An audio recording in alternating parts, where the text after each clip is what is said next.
The restaurant smelled of polished wood, roasted garlic, and money. It wasn't the kind of place where people like Malik often belonged. He stood by the far corner, tray pressed against his chest, his eyes flicking nervously from table to table. He had been working doubles for weeks, saving every tip he could, even though the looks he received from certain guests often felt heavier than the plates he carried. His dark skin stood out in this sea of well-dressed customers, and many treated him as if he were invisible until he made a mistake. Table 12. Now, barked James, the floor manager, a thin man with slicked-back hair who never missed. A chance to remind Malik of his place, and smile. These people don't want to see your sulking face. They came to pay for an experience. Malik bit down on his frustration, forcing his lips into a polite grin. He whispered under his breath, "Yes, sir," and balanced the wine bottle and glasses carefully. His hands were steady years of practice, had taught him precision. But inside, his chest was tight. He didn't just work here for himself. His younger sister, Amina, depended on him.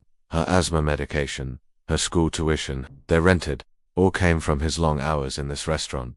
As he approached table 12, he saw them, a middle-aged couple, dressed in designer suits. The man adjusted his cufflinks, the woman scrolled on her phone, barely looking up. Their conversation was clipped, like business partners more than lovers. Malik set the wine on the table gently. "Your Bordeaux, sir," he said.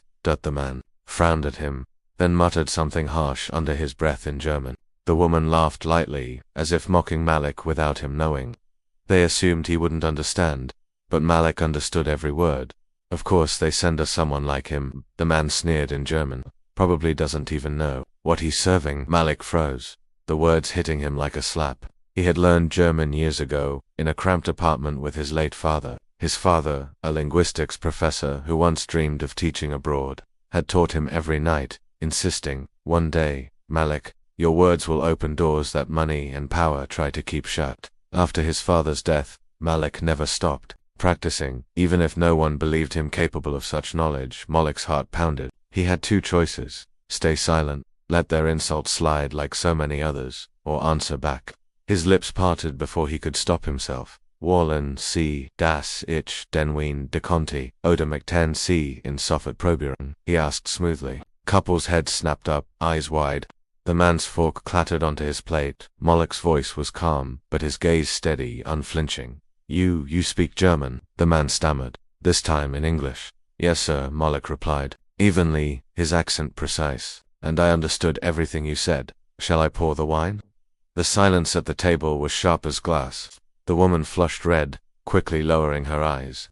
The man cleared his throat, uncomfortable, then gave a stiff nod. Malik poured the wine with elegance, never breaking his calm expression, but someone else had noticed. At the corner booth, a tall man with silver-streaked hair and a tailored navy suit set down his glass slowly. His eyes followed Malik with interest, brows raised not in judgment, but curiosity. This was Charles Whitman, billionaire investor, known for his ruthless deals and sharper instincts.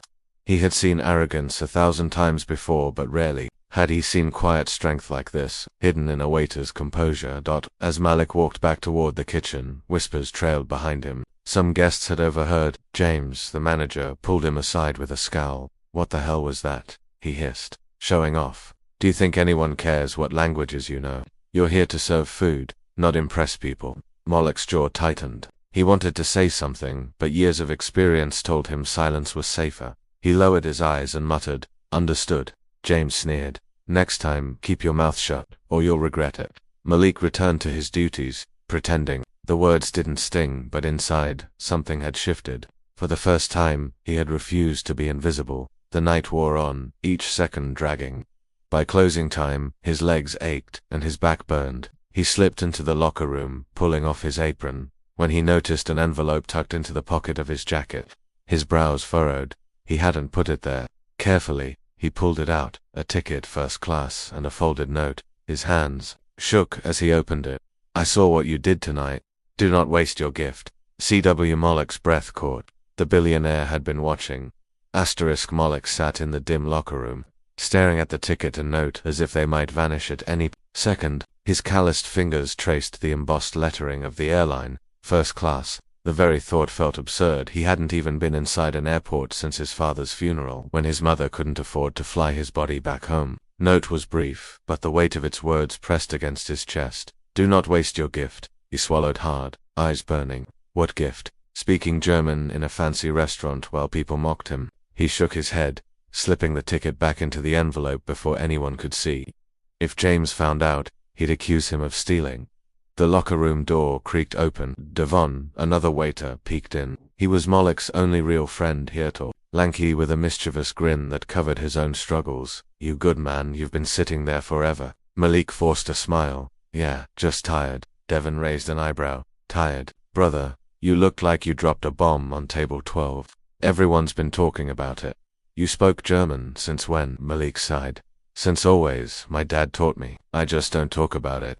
Devon let out a low whistle. Man, you're full of surprises. No wonder those rich folks shut up real quick. I thought that guy was gonna choke on his steak. Despite himself, Malik chuckled softly. The sound felt strange after such a long day. He tucked the envelope deeper into his pocket. Don't tell anyone. All right. My lips are sealed, Devon promised, but his eyes sparkled. Still, you should be proud. Don't let James scare you.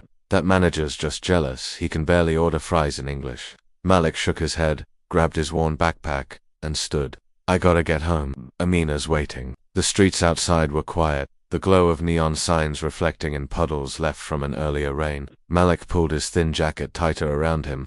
Every step home reminded him of the life he was fighting to escape. Cracked sidewalks, graffiti walls, the smell of stale garbage mixed with frying oil. Yet inside the apartment at the end of the block was the only reason he kept going. When he unlocked the door, Amina was already curled up on their couch, textbooks spread around her. Her inhaler rested nearby. She looked up, her face lighting when she saw him. You're late again, she teased, though her voice carried the rasp of someone who had fought too many battles with her lungs. Had to close tonight, Malik said softly, setting down his bag. He ruffled her hair. But guess what? I spoke German to some rude customers. Amina's eyes widened. Really? You actually used it? He nodded. They didn't see it coming. Her laughter rang out, bright and fragile. Dad would be so proud. The words hit Malik like a knife and a bomb at once. He sank onto the couch beside her, staring at the ceiling. I hope so. Amina leaned her head against his shoulder. One day you won't be stuck there, you'll be doing something that matters. I know it. Malik didn't answer. He couldn't bring himself to tell her about the ticket in his pocket. Not yet. The next morning, life snapped back into routine. Malik was up before dawn, packing Amina's lunch, making sure she had her medicine before school. He tucked the envelope into his backpack, unable to leave it behind. It felt too important, too mysterious. At the restaurant, whispers still followed him. Some co-workers smirked, others looked at him with quiet envy. James, however, was waiting like a hawk. Malik, he snapped, my office. Now, the office was barely bigger than a closet, walls lined with shelves of liquor and paperwork. James leaned against the desk, arms crossed, eyes cold. What exactly were you trying to prove last night? He demanded. Malik kept his voice even. They insulted me. I responded politely. That's all, James sneered. Politely? You embarrassed them? Do you have any idea who our customers are? They don't want to be corrected by someone like you. Malik stiffened. The words dripped with venom, the unspoken prejudice sharp as a blade. James leaned closer. You're replaceable. Don't forget that. One more stunt, and you're out. Malik clenched his fists at his sides, but he didn't reply. Silence was his armor.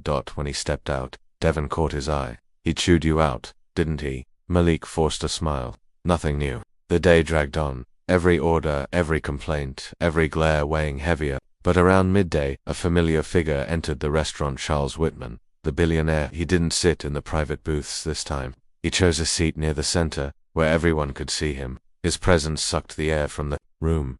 Even James straightened his tie nervously. Malik, James hissed, take his table. Don't mess this up.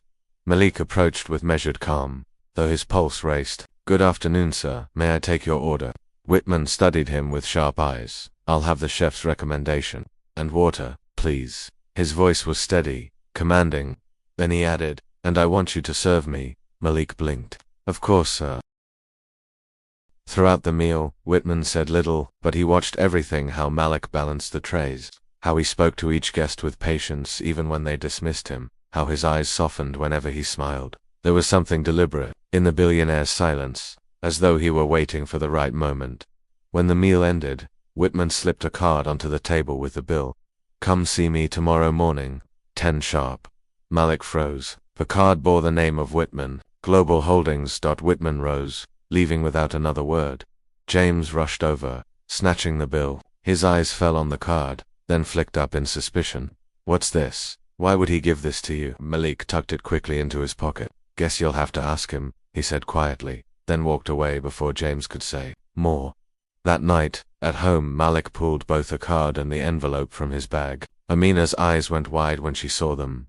First-class ticket, a business card. Malik, what's happening? He shook his head, still overwhelmed. I don't know, but tomorrow I'll find out. Amina squeezed his hand. Whatever it is, don't be afraid. You deserve good things too. Her words echoed in his mind long after she fell asleep. He sat by the window, staring out at the city lights, his father's voice rising in memory. One day, your words will open doors. Tomorrow. One such door waited. The morning air was crisp, carrying the faint scent of wet asphalt and brewing coffee. From the corner cafe, Malik walked briskly, his hands shoved deep in his jacket pockets, clutching the business card like a lifeline. He hadn't slept much. His mind had replayed the moment over and over. Charles Whitman, billionaire, sliding him that card with quiet authority, that as he neared the towering glass building of Whitman Global Holdings, Malik felt small. The skyscraper seemed to pierce the clouds, its polished windows reflecting a world he had never been part of.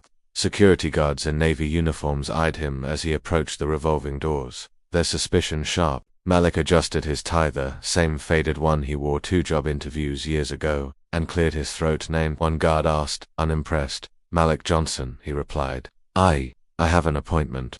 The guard arched an eyebrow until Malik produced the card. His eyes flickered, surprise softening his stance. He picked up the phone, murmured something, then waved Malik through. The lobby was a cathedral of wealth. Marble floors, chandeliers dripping with crystals, a grand staircase winding upward like something out of a dream. Malik forced himself to keep moving, ignoring the stares of people in tailored suits who looked at him as if he had wandered into the wrong world. At the top floor, a secretary ushered him into an office that seemed larger than his entire apartment. Floor-to-ceiling windows revealed the skyline, while shelves of leather-bound books lined the walls. Behind the mahogany desk sat Charles Whitman. Mr. Johnson, Whitman said, rising to his feet. His presence was commanding, yet his tone carried warmth. I'm glad you came, Malik swallowed, stepping forward. You asked me to, sir. Please, sit. Malik lowered himself into the chair, his palms sweating. The billionaire leaned back, studying him with sharp, intelligent eyes. I've been in countless restaurants,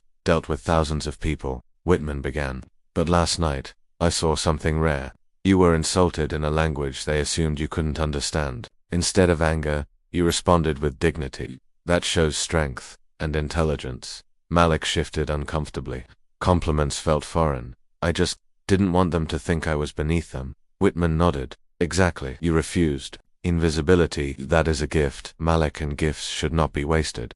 The words echoed the note he had found with the ticket. Malik's chest tightened. Why me? Why would someone like you care about a waiter? Whitman smiled faintly. Because I wasn't always a billionaire. I started with nothing. And I know what it means when the world underestimates you. But I also know potential when I see it. Malik blinked, his throat dry. What do you want? From me? I want to give you an opportunity, Whitman said simply.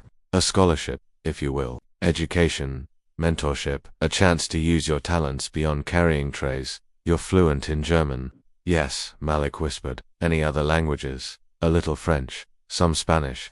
I learn fast. Whitman's eyes gleamed. Good. Language is power, and men who can bridge worlds are men who cannot be ignored. Malik's hands trembled slightly. This couldn't be real. Offers like this didn't happen to people like him. Whitman leaned forward. Take the ticket I left you. It's to Berlin. I have a conference there next week. Come with me. Watch, listen, learn. You'll see a world you never imagined. And decide if you want to keep walking this path. The room spun. Malik's heart pounded so loud he could barely hear his own voice. Berlin, sir. I can't just leave. My sister, she needs me. She's sick sometimes. And Whitman raised a hand gently. Family comes first. Always. Bring her. Both of you will be my guests. Malik's breath caught. The offer was too generous, too unreal. He thought of Amina's fragile smile, of her dreams of studying abroad one day, of his father's words. Tears pricked his eyes, but he blinked them back. Why are you doing this? He whispered. Whitman's voice softened. Because I see myself in you, and because people like us, we lift others as we climb. Don't thank me yet. Just prove me right. For the first time in years, hope flickered in Malik's chest. When he left the office, the city outside didn't look so hostile anymore. Evening, Amina nearly dropped her glass of water when Malik told her, "Berlin, Malik, are you serious? You mean He nodded, still in disbelief himself. "He wants us to come, both of us, all expenses paid." She clasped her hands together, her eyes shining. "Oh my God. Dad always said your German would take you somewhere. This is it. This is what he meant." Malik smiled faintly. "I don't know if I'm ready." "You are," Amina said fiercely. "And so am I. We're going." For the next few days, life felt surreal. Papers were arranged, bags packed. Devon clapped Malik on the back at work. "Brother, when you get to Berlin, don't forget us little folks," he joked, though his eyes betrayed real pride. Even James was forced into politeness when Whitman himself called to excuse Malik's sudden absence. The manager's jaw tightened, but he said nothing. On the day of the flight, Malik and Amina boarded the plane hand in hand. For the first time, they walked past the curtains that had always separated them from luxury. First class. Seats stretched before them, soft leather, glasses of champagne waiting. Amina laughed with childlike wonder, her asthma momentarily forgotten. "This feels like a dream," she whispered. Malik squeezed her hand. "Let's not wake up yet." As the plane soared above the clouds, Malik gazed out the window, heart swelling. He didn't know what awaited him in Berlin, but he knew one thing: his life was about to change forever. The descent into Berlin was smoother than Malik expected. The city stretched below, a patchwork of old cathedrals and modern glass towers, the river Spree glinting under a pale sun. Amina pressed her face to the window, her breath fogging the glass. "Look at that, Malik," she whispered. "It's beautiful. I never thought I'd see another country, not in my life." Malik smiled, though nerves tightened his chest. He wasn't here as a tourist. He was stepping into a world that could break him if he faltered. At the arrivals hall, a driver in a crisp suit held a sign with their names. He whisked them into a black Mercedes that glided through Berlin's wide boulevards. Malik stared out at the statues, the remnants of history etched into every corner, while Amina snapped photos with her phone, her laughter bubbling. They arrived at the Adlon Kempinski, a hotel Malik had only seen in magazines. Chandeliers sparkled overhead, bellboys hurried to carry their bags, and the marble floors gleamed like mirrors. Amina twirled in awe. "This isn't real," she murmured, but it was real. To real. Later that evening, Whitman met them in the lobby. He was dressed casually, yet still exuded the aura of power. His eyes softened when they landed on Amina. "You must be Amina," he said, extending a hand. "Your brother speaks of you with pride." Amina flushed with surprise. He does, all the time," Whitman said smoothly. "Now, tomorrow there's a reception. Malik, I want you by my side. Listen, observe, but most of all, speak. Many here speak German, French, English. Use what you know. Show them who you are." Malik's heart thudded. "Sir, I don't belong at such places." Whitman's gaze sharpened. "You belong wherever you decide you do. Remember that." The reception was held at a grand hall draped in velvet curtains, tables lined with silver trays and crystal glasses. Malik wore the only suit Whitman had bought him, sleek, well-fitted, a far cry from the second-hand clothes he usually wore. Amina clung to his arm, her dress shimmering under the lights. Everywhere, people mingled, laughter ringing in multiple languages. Malik felt like an intruder in a secret society. Eyes turned toward him, curious, skeptical. "Who's that?" Someone whispered. "He's with Whitman," another murmured, but Malik forced himself to stand tall. Soon, a group of German businessmen approached Whitman, speaking rapidly. Malik listened intently. They were discussing potential investments, but one man muttered under his breath, assuming Whitman's companion wouldn't understand. "A waiter, surely. Why bring him here? He's out of place." Malik's jaw clenched. The same knife of insult, sharper in this glittering room. He could stay silent or he could rise. With steady breath, he answered in fluent German, his tone calm yet cutting. "Out of place, perhaps, but even waiters can understand more than you think." The men stiffened, shocked. One sputtered. You speak." "Yes," Malik replied, evenly, "and I listen. Careful what you assume." Whitman's lips curled into the faintest smile. The businessman flushed, muttered apologies, and shifted uncomfortably. Amina squeezed Malik's hand under the table, her eyes glowing with pride. "That was incredible," she whispered, but not everyone was pleased. Across the room, a tall man with icy blue eyes and a silver tie watched intently. His name was Victor Kraus, a rival investor, known for his arrogance. He leaned toward his assistant. "Find out who that boy is," he ordered. "No one upstages me at my own table." As the evening wore on, Malik found himself speaking more, switching between German, French, and English as he greeted guests, translating when needed, answering politely when challenged. Whispers spread quickly. Who is he? Where did Whitman find him? By the time the night ended, Malik was exhausted, yet exhilarated. Back at the hotel, Amina hugged him tightly. "You were amazing, Malik. Dad would have been so proud." Malik swallowed hard, emotion burning in his chest. "I just hope I didn't make a fool of myself." "You didn't," she said fiercely. "You shined." But outside their room, danger brewed. Victor Krauss paced his sweet glass of whiskey in hand. "A waiter," he muttered. "Whitman is parading a waiter like some prodigy. This will not stand." His assistant shifted nervously. "What do you plan to do?"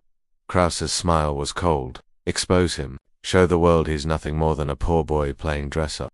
Let's see how Whitman reacts when his little project collapses in shame." The next day, Malik joined Whitman for a meeting with international partners. Documents were spread across a long oak table. Malik sat quietly at first, taking notes, but soon realized half the room was misunderstanding key points in translation. Without thinking, he leaned forward. "Excuse me, I believe what he meant was not market exit, but gradual withdrawal. It changes the entire proposal."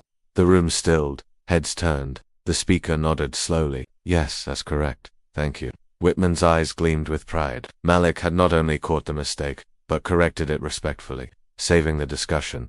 Later, as they left, Whitman clapped him on the shoulder. "You've done more than I expected. Keep this up, and the world will have no choice but to see you." But shadows lingered. That evening, Malik received an anonymous note slipped under his hotel door. "You don't belong here. Leave before you're humiliated." He froze, heart racing. Someone wanted him gone. When Amina found him pale and trembling, she grabbed the note. "Who sent this?" "I don't know," Malik whispered, "but I have a feeling." Amina's voice sharpened. "Then don't let them win. Prove them wrong." Malik looked at her, his sister's frail frame, her fierce determination. He nodded slowly. "I will." The next day's gala promised to be even bigger, with press, cameras, and the most powerful investors in Europe. Malik knew eyes would be on him, some with curiosity, some with hatred, and one with the intent to destroy him. The night of the gala arrived like a storm Malik could not escape.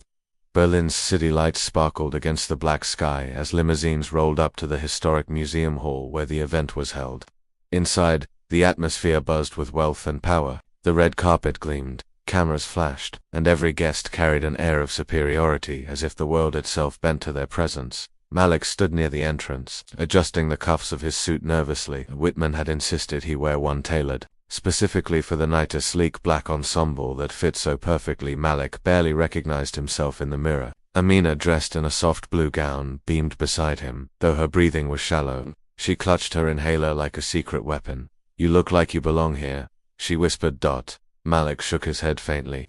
"I don't. Not yet." "Stop saying that," she said firmly. "Just breathe." Dad always said language was more than words, it was power. Show them. The hall doors opened with a grand sweep, and the siblings followed Whitman inside. Chandeliers blazed overhead, an orchestra played in the corner, and tables groaned under the weight of delicacies Malik had never even seen before. His stomach churned. Every eye seemed to follow him, whispers trailing. "Best the waiter," someone murmured in English. "He's Whitman's pet project." Another in German. "Doesn't look like much." Someone scoffed in French, but Malik held his head high, remembering Whitman's words. "You belong wherever you decide you do." Victor Krauss was already there, standing at the far end of the room with a glass of wine. His cold blue eyes locked on Malik like a predator spotting prey. He smiled faintly, a smile without warmth. "Tonight," he muttered to his assistant, "we show the world what this boy really is." The evening unfolded with toasts, laughter, and speeches in multiple languages. Whitman moved gracefully among the elites, introducing Malik as a young man with extraordinary potential. Each time, Malik bowed politely, offering words in whatever language the guests preferred. Gasps followed. Some were impressed, others jealous, others unsettled. Then Krauss struck. He raised his glass, his voice booming. "Ladies and gentlemen, may I propose something? Since Mr. Whitman's protege is said to be so gifted, let us test him. Surely he would not mind." A hush fell. All eyes turned to Malik, his chest tightened. Whitman's jaw hardened. "Victor, this is a gala, not an examination." But Krauss smirked. "Why is he afraid?" Or perhaps you are afraid your little waiter will stumble. Malik's fists clenched at his side. He wanted to disappear, but then he felt Amina's hand slip into his. Her whisper was fierce. Don't let him win. Malik stepped forward, voice steady though his heart thundered. I'm not afraid. Krause's eyes gleamed. Excellent, then answer this. He barked something rapid in Russian, words sharp and complex. Laughter rippled through the room. Many assumed Malik wouldn't even recognize the language. Malik's mind raced. Russian wasn't one of his strongest tongues, but he had studied the basics late at night from borrowed library books. He caught the gist. With a deep breath, he answered slowly, carefully, but correctly. Gasps erupted. The orchestra faltered. A German woman clapped lightly. Krause's smile faltered. Lucky guess, he sneered. Then he switched to Mandarin, rattling off a complex phrase. Malik froze for a fraction of a second. Mandarin had always been his weakest. He had only dabbled, curious after seeing Chinese tourists back home. But he forced himself to recall tones, fragments, the hours spent on YouTube tutorials. He pieced the words together and gave an answer. Imperfect, but close enough to spark murmurs of approval. Krause's face darkened. His final strike came in English, his voice dripping venom.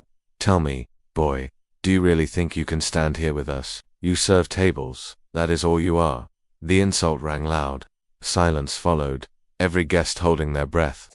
Malik felt his throat burn, but something inside him snapped. He lifted his chin. Yes, I served tables, and maybe that makes me different from you. But it also means I know how to serve people with respect. Can you say the same? The hall erupted in shocked murmurs. Some clapped, others glared, but Whitman's eyes shone with pride. Krause's jaw clenched. He raised his glass, mask of civility barely hiding his fury. Impressive. For now, the orchestra resumed, but tension lingered. Malik excused himself, stepping onto the balcony. To breathe the night air was cool, the city glowing below. He gripped the railing, trembling. Amina slipped out beside him. You were brilliant, she whispered. I was terrified, Malik admitted. That's what makes it brave, she said. He smiled faintly, pulling her into a hug. For a moment, everything felt possible. But far below, in the shadows of the street, Krause made a call on his phone. His voice was low, dangerous. Dig into his past. Find everything. Family, debts, weaknesses. I will tear him down piece by piece. Morning light spilled into the Berlin hotel suite, painting the curtains gold. But Malik did not feel golden. His eyes were heavy, his body drained. The night of the gala replayed in his mind, the questions, the stares, Krause's venom. He had stood his ground, yes, but he knew the battle wasn't over. Men like Krause never stopped with words. Amina stirred on the couch, wrapped in a blanket. Her breathing was shallow, wheezing softly through her sleep. Malik frowned, kneeling beside her. Amina, he whispered, shaking her gently. She opened her eyes, coughing. I'm okay, she rasped. Reaching for her inhaler, he handed it to her quickly, worry pressing on his chest. This place, this stress, it's too much for you. She shook her head firmly. No, Malik, don't you dare blame me. You belong here. Dad always said our words would take us far. Don't let Krause silence you. Malik swallowed hard. Her strength, even when her body failed her, humbled him. He kissed her forehead. Then I won't stop. That afternoon, Whitman summoned him to a private lounge. The billionaire's expression was grave. Malik Krause has begun spreading rumors. He claims you forged your credentials, that you're nothing but a fraud I plucked off the street. Malik's chest tightened. But that's true. I don't have credentials. I never finished school. All I have is what my father taught me. Whitman's eyes softened, and that is worth more than 100 diplomas. But in this world, perception is power. If Krause convinces others, doors will close. Malik clenched his fists. So what do I do? Whitman leaned forward. You do what you did last night. You stand tall. Tomorrow there's an international forum. World leaders, investors, academics. Krause will be there. He'll try to humiliate you. But if you face him, if you speak from truth, no rumor can touch you. Malik hesitated. And if I fail, then you fail with dignity. But I do not believe you will. That night Malik barely slept. He sat by the window watching the city lights fade into dawn, whispering prayers to his father, to his mother, to anyone who would listen. Let me be strong. The forum was held in a vast hall, cameras flashing, translators whispering into headsets. Malik's palms were damp as he stood beside Whitman, staring at the sea of faces. Krause lounged across the table, his smile sharp as a blade. When it was Whitman's turn to speak, he did so with poise. Then he gestured to Malik. "And now, I want you to hear from a young man who proves that brilliance can come from anywhere." Malik's legs felt heavy as he stepped up to the podium. Murmurs rippled through the crowd. Cameras zoomed in. His throat tightened. For a heartbeat, he wanted to run. Then he saw Amina in the audience, clutching her inhaler, but smiling with all the faith in the world. Her eyes said, "Speak." Malik drew a deep breath. "Ladies and gentlemen," he began in English, "I am Malik Johnson, and yes, I was a waiter. I served tables while others served nations. But I also served words, German, French, Spanish, even Russian. Words my father taught me in a small apartment. Words I practiced at night after scrubbing. Dishes, words that kept me alive when the world said I was nothing." The hall was silent, every ear leaning closer. "Some say I don't belong here," Malik continued, his voice stronger now. He shifted into German, then French, then Spanish, each phrase carrying conviction. But belonging is not given by wealth or power. It is claimed by knowledge, by courage, by refusing to be silent when others expect it. "I am not here because I am rich. I am here because words can break barriers, and I will not waste that gift." Applause erupted, hesitant at first, then growing into thunder. Even some skeptics rose to their feet, but Kraus stood abruptly, his voice sharp. "Empty tricks. Languages are nothing without substance. This boy has no degree, no achievement, nothing but parlor games. Are we to take him seriously?" Malik turned to him, steady. "You're right, I have no degree, no silver spoon, only scars and sleepless nights. But I've learned this. True intelligence is not measured on paper. It's measured by resilience, by how we rise when others push us down.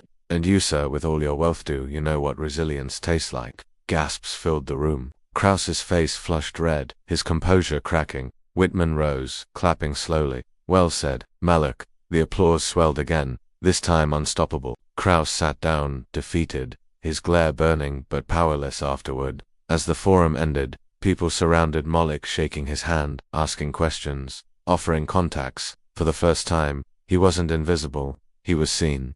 Back at the hotel, Amina threw her arms around him, tears streaming. "You did it, Malik, you showed them." Whitman joined them, his expression proud. "I told you the world would have to see you, and they did. From now on, doors will open." Malik's voice trembled.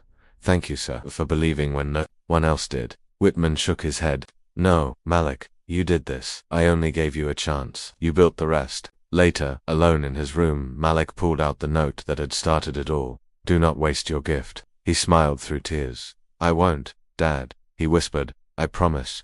The city lights outside glimmered like stars. For the first time in his life, Malik felt not like a waiter pretending to belong, but like a man walking into his destiny. And he knew, deep down, this was only the beginning.